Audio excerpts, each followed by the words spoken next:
Your Excellency William Ruto, President of the Republic of Kenya,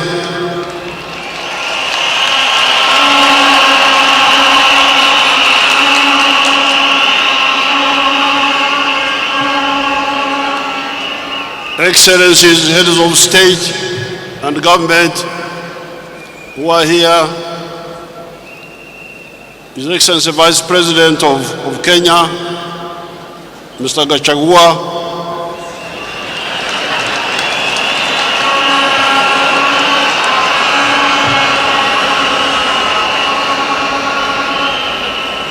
and all the other leaders na wananchi wa Kenya.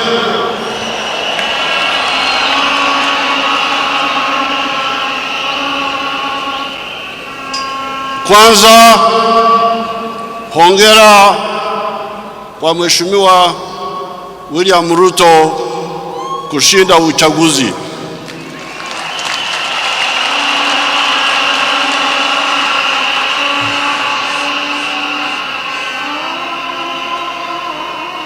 Pili, namshukuru Mheshimiwa Uhuru Kenyatta kwa kuongoza Kenya kwa miaka 10 iliyopita. Hongera.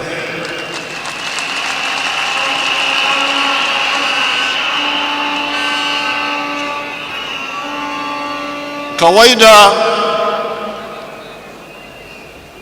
normally I don't watch television stations in the neighboring countries. But whenever there are elections like in Tanzania or Kenya recently, I started watching your television channels.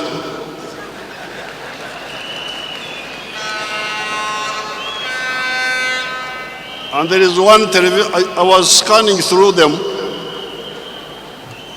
but I watched something called KTN News Chivumbi.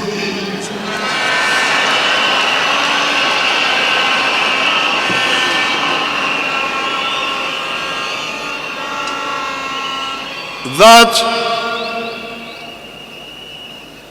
and I'm glad with the statement of the Vice President who has been elected,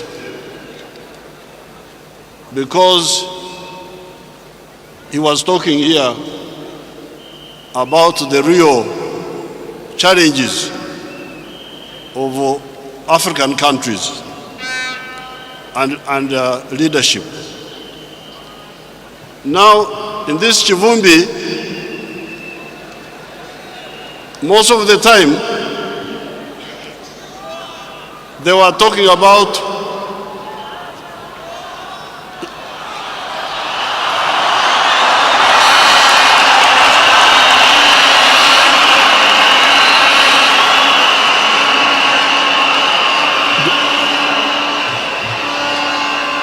don't involve me in your internal affairs.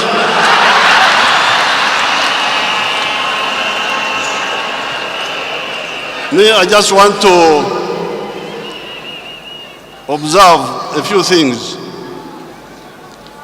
The first, they were talking mainly about sharing power and sharing resources. Then there was one young man with a lot of gray hair, a young man with a lot of gray hair. At one time he came and made a good point. And the point was the politics of identity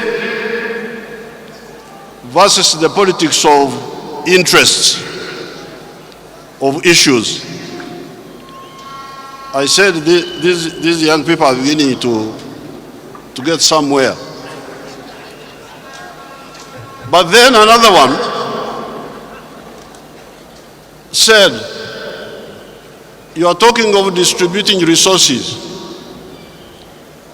Where will these resources come from?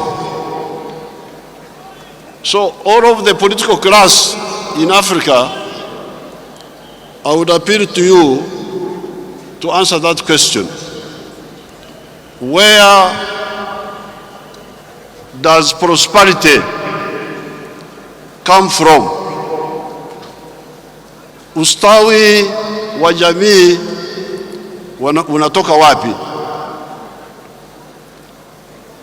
According to my experience of 60 years, I would advise Africans to know that prosperity comes from wealth creation. You must create wealth. And wealth is not the same as natural resources. You may have natural resources, but you don't get wealth out of them.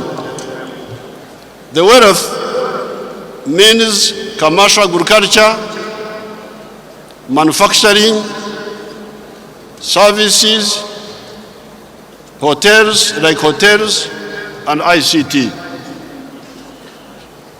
Now, if I own a hotel,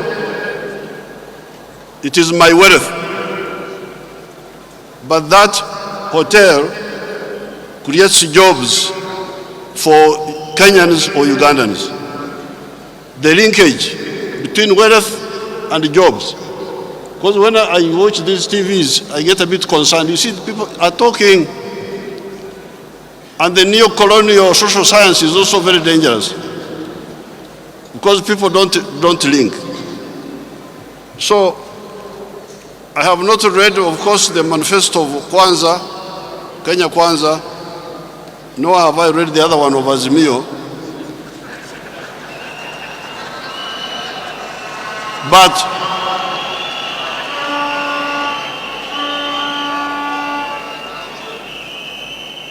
But I know His Excellency Ruto. I've met him a number of times in Uganda, and I know he likes ideas and frank talking. Now, what I found a problem in that KT News Chivumbi was, in all the things they were talking about, they were not talking about East African integration. They talk about Kenya, Kenya, Kenya, Kenya.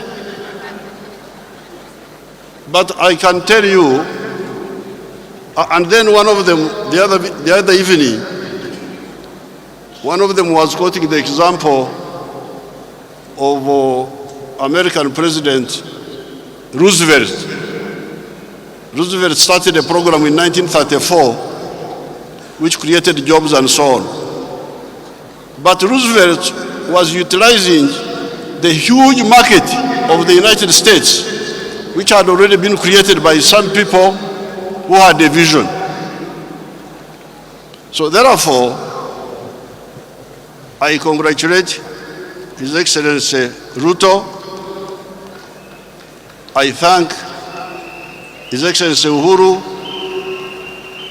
On behalf of the presidents who have come here, I did not come here to give a lecture about this or that, but I thought that in order for Uganda and Kenya and Tanzania and Congo and Burundi and Rwanda and South Sudan and Somalia, which is coming now, in order for us to catch up with the United States, we need also to look at the issue of the regional market. Because when you produce, who buys? The more people that buy from you, the better for the business, and the better for job creation. I thank you, and I wish you good luck. Congratulations, Kenyans.